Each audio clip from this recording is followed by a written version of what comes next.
Harita bapaan teh nekat nerekel naik kantang kaliwung, tapi tarekahna mubajir alatan tang kaliwung kakal beuki ngaluhuran nu akhirna nepi ka langit. Tekung silila nu rojol ti bulan taraje emas ngadeukeutan pucuk liwung. Anteh jeung ucingna ngalengkah nete taraje emas tepi ka bulan. Teu lila taraje emas balik deui ka bulan.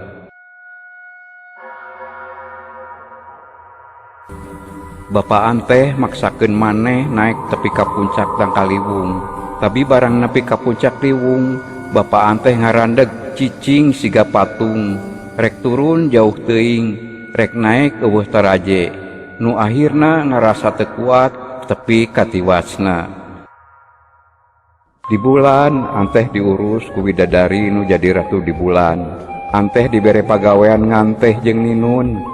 Berang peuting pagawean teh digawekeun, tapi teu anggeus-anggeus. Alatan tinunan jeung bola mineng kusut. Anteh ninun ti bubudak tepi ka dewasa, tepi ka jadi nini nu cetuk kuwis. Nu akhirna disebut nini anteh. Cag, urang teu neun dihandeulem hieum gesan sampeureun, urang tunda dihanjuang siang gesan alaeun. Hatur nuhun.